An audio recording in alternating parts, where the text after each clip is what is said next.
నమస్తే అండి, ఎలా ఉన్నారు? ఇప్పుడు నేను అల్లం పకోడీ చేస్తున్నాను. ముందుగా అల్లం పచ్చిమిర్చి పేస్ట్ చేసి పెట్టుకున్నాను. ఒక ఒక బౌల్ తీసుకుని అందులో 2 కప్పులు శనగపిండి తీసుకున్నాను. అందులో ఆ అల్లం పచ్చిమిర్చి పేస్ట్ ఉంది కదా, అది 3 స్పూన్లు ఆ పిండిలో వేసాను. తర్వాత కొద్దిగా సాల్ట్ అంటే తగినంత, తర్వాత తినే సాల్ట్ కూడా వేసాను. 1 స్పూన్ వాము కూడా వేసాను. అంటే ఇంచుమించు ఈ పిండి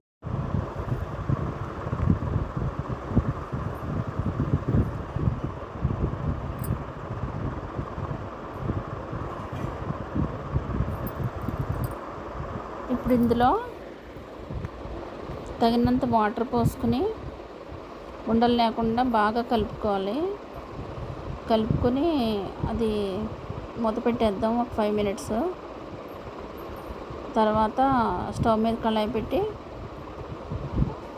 అందులో ఆయిల్ పోసుకుని అది హీట్ అయిన తర్వాత ఈ పకోడీ పిండి ఉంది కదా, ఇది బజ్జీల పిండిలా చేసుకోవాలి. కొంచెం బాగా పలుచగా కాకుండా కొంచెం గాఢగా దగ్గరగా ఉండేలా. ఇది ఇప్పుడు పకోడీలు వేసేసుకుందాం.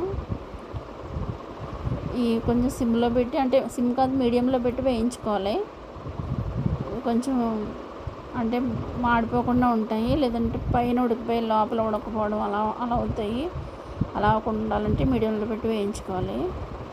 ఇవి ఇంకా వేయించేసుకున్నామండి. ఇవి ఇంకా అయిపోయినాయండి. అల్లం పకోడీ అయిపోయింది. మీకు నచ్చితే మీరు కూడా ట్రై చేయండి.